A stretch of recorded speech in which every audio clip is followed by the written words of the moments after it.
Hello everyone, আজকে আমি তোমাদের সাথে যে ব্লগটা শেয়ার করব সেটা হচ্ছে ষষ্ঠী দিনকার ব্লগ। তো চলো, আরও অন্যান্য ব্লগ এর সাথে অ্যাড করা আছে, তো পুরোটা দেখো। তো সকাল সকাল স্নান ধান করে শ্বশুরবাড়ি থেকে রেডি হয়ে গেছি, এখন যাচ্ছি বাবার বাড়ি।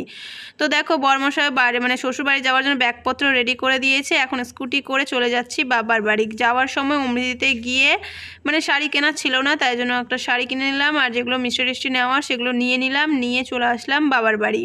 এই যে বাবার বাড়ির সামনে দুর্গা মন্দির, এই যে ঢুকে গেলাম। গিয়েই দেখো বাবু খেলতে ব্যস্ত হয়ে গেছে, দোকানের যতটা গুলি থাকে সব গুলিগুলো নিয়ে তিন ভাই মিলে এখন বসেছে।